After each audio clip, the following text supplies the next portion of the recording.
Hello and welcome to another layout update video. In this video we're going to be showing you the development of the village section that I've already started on here, including the village pub with its coach, and then also developing the scenery over this viaduct section and the scenic brake tunnel, as we can see there. I'm going to start by laying the polystyrene foundations for the scenery. As you can see, I've already started it in places under the bridge, and also we're going to have to sort this sky out where this unsightly line goes across the back scene. So that'll all be sorted in this video.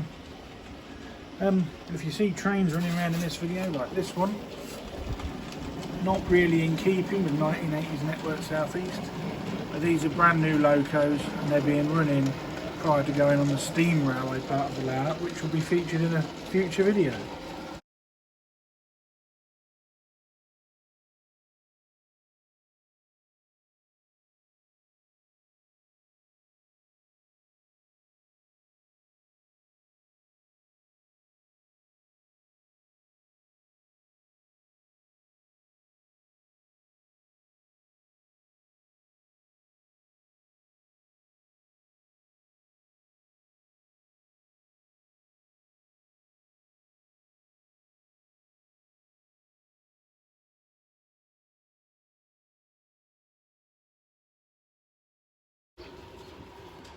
Right, now all that's in place, at the front at least, I'll have to carry on working on the back in a moment. I'm going to do some cuts in the polystyrene because I plan to have a river coming under this arch and then down here. And I was going to have a watermill, but the space really isn't big enough for a watermill. I don't want to cram it in so it looks too forced. This will just be scenery, maybe the odd barn, and then of course you've got the abandoned line there going under the arch as well. That's that steel track that's been left outside for a while, so it's got a natural rust on it. That'll be ballasted, grassed with static grass to make it look out of use, and a couple of other little bits and pieces on it, and then the river stream coming under there. As you can see, I've used different lengths, different levels of polystyrene so that the ground contour isn't all level. Once this has been glued in place and it's dry, I'll give it a good covering with plaster bandage, which is my preferred method, then paint and scatter, as we did on the cliff tops in the previous video. Cutting the polystyrene for the scenery is quite messy. I use 3 tools, a straight edge like that, sharp standing knife, and a tenon saw just to cut through the big blocks. The polystyrene I use is this offcuts of household insulation polystyrene. I was lucky and managed to pick up a load of that before off a offcuts off a house project, and I've used that for all my scenery. But you can buy it, it's pretty cheap. It's about £15 for a huge sheet of it, and that'll be plenty enough to do even the modest size layout. So we'll carry on. As you can see on the Viaduct, Hatton's P-Class in SCCR livery. A few kit-built wagons trimmed and round. Not a review of the loco as such, but it really is a beautiful runner. It's a lovely, and the decoration is fab. Right, I'll have to get all this glued down and then move on to stage 2. Right, that's the polystyrene embankment there, through the bridge and the base. All glued. You can see the channel I've cut there for a river. The banks aren't level as per the real rivers. I've also glued that thing down at the back there, the embankment, and this in front. Next I'm going to build this area up here and over the back there to make a mound to hide that misalignment of the back seam. Same that side. So once that's done and it's dried, we can go on to putting on the plaster bandage and create the landforms. So I'll do that off camera, save you the bore of another time lapse, and then I'll come back when it's all on and dried.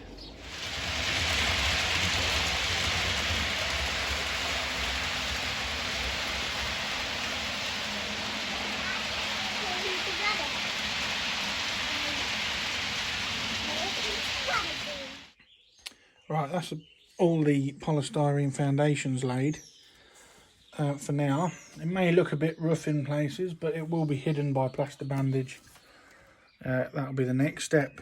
You can see there I've cut the river channel through, as I said, and that embankment has been built up to provide a scenic break, as over the wall there is the harbour sidings, and this is really a scenic break into a separate part, which is countryside leading onto the sea wall. Like I said, it looks a bit rough in places, that polystyrene there, but it won't, once the glue's dry, it'll all be carved into nice curves and then covered in plaster bandage, so you won't see any gaps or anything.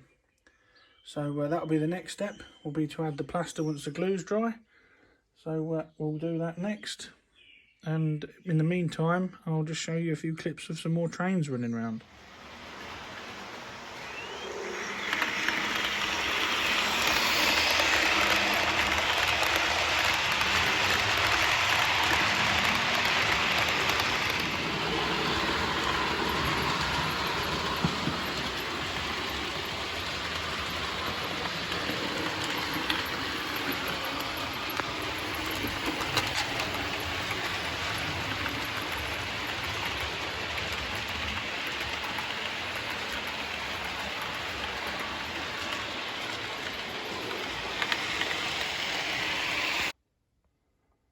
Here we are, this is a few months later. As you can see, progress has been rapidly made, but in reality it's taken months to get this far. I've painted the river channel, added the reeds on the edge. I'm hoping to pour the water tomorrow for that. The abandoned line is suitably overgrown. A bit of a rock face there, show where they cut through to lay the railway. That drill was just holding that tree in position because the glue's drying.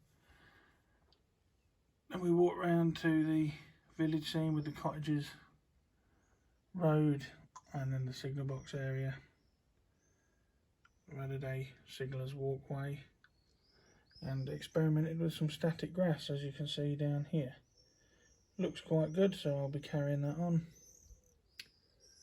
And then further on I've sorted the level crossing out. Added the public house in the background, then over there to a small park and war memorial. So the reason it's progressed so quickly in the video is because the footage of me actually doing it was lost, along with footage of the running session, so I'll try and do some more. But as you can see, progress has been made and it's starting to look really good. That's the river poured. This is the second coat of realistic water to go on. As you can see, I've trimmed the reeds at the side there to a more realistic level. When the camera focuses, it's actually starting to look properly nice now. So once that's cured and clear, we'll carry on with other details on the riverbank.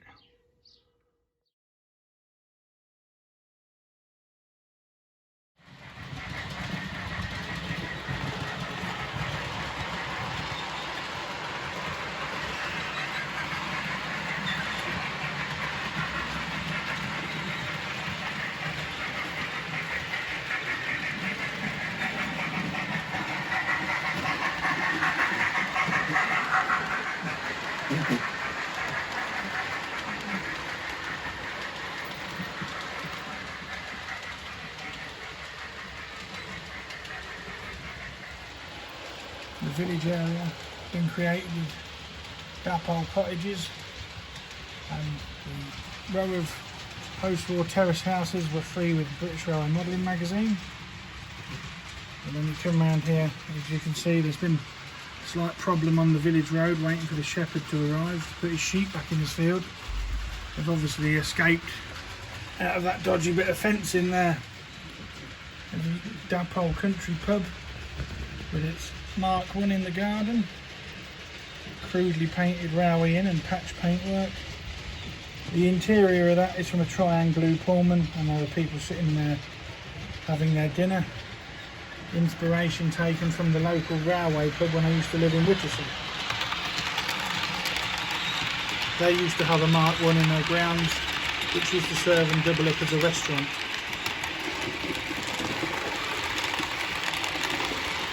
The crossing gates are from the My Model Railway part work, because I like the long gate posts and they are fully functioning.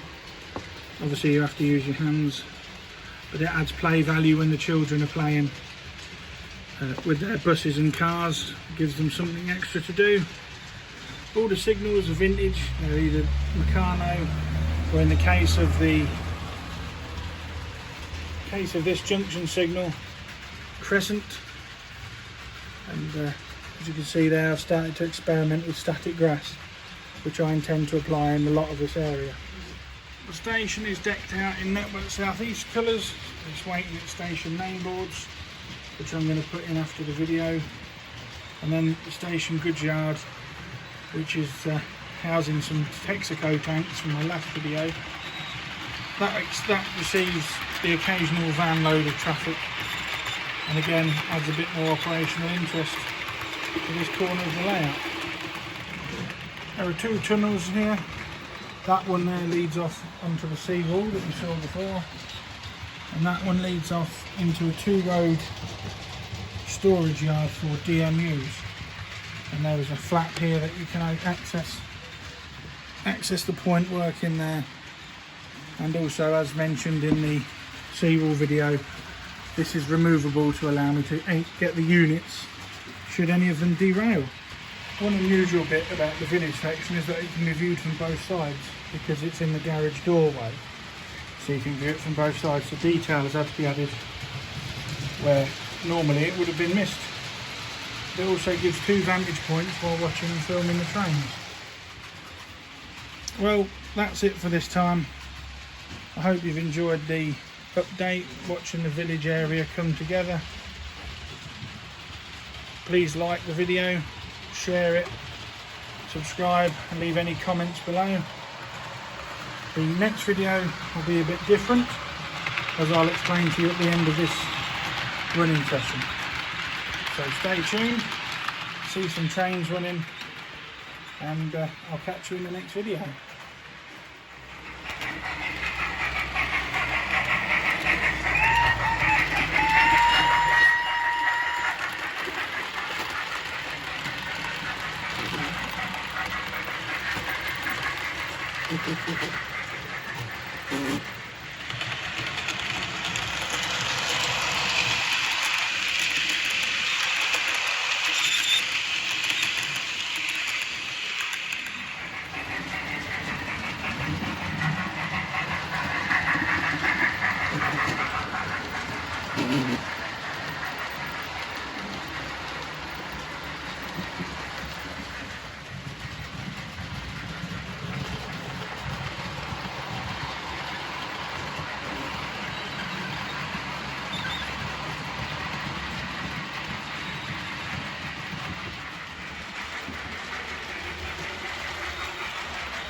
The next video we will feature this. This is the Daisy Line project, as you saw on the old container there. It is our preserved railway. Quite a modern shed. The roof is off at the moment, that goes on with magnets. But I'll go into more detail about the premise, the reason we've got the steam railway, and its stock in the next video. This will be its station. It is an interchange station. We've got the main running line and then the preserved steam line there. There's a motley collection of stock on it. All the colourful vans are my son's. He's put them on here just as a demonstration. But one interesting thing is we wanted a steam line but didn't really have the room inside to do it. So we took the decision to put a hole in the wall and go outside.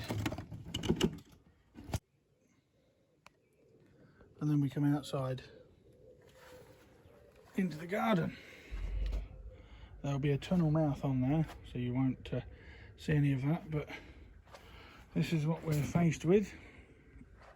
I think train line will go along this route of this patch of ground here, around there to the first stage, which is a station over there, and eventually it will go around behind the greenhouse and back into the shed, which is next to the garage, to a station called Dresden Hag, which is an anagram of garden shed, and I rather like it.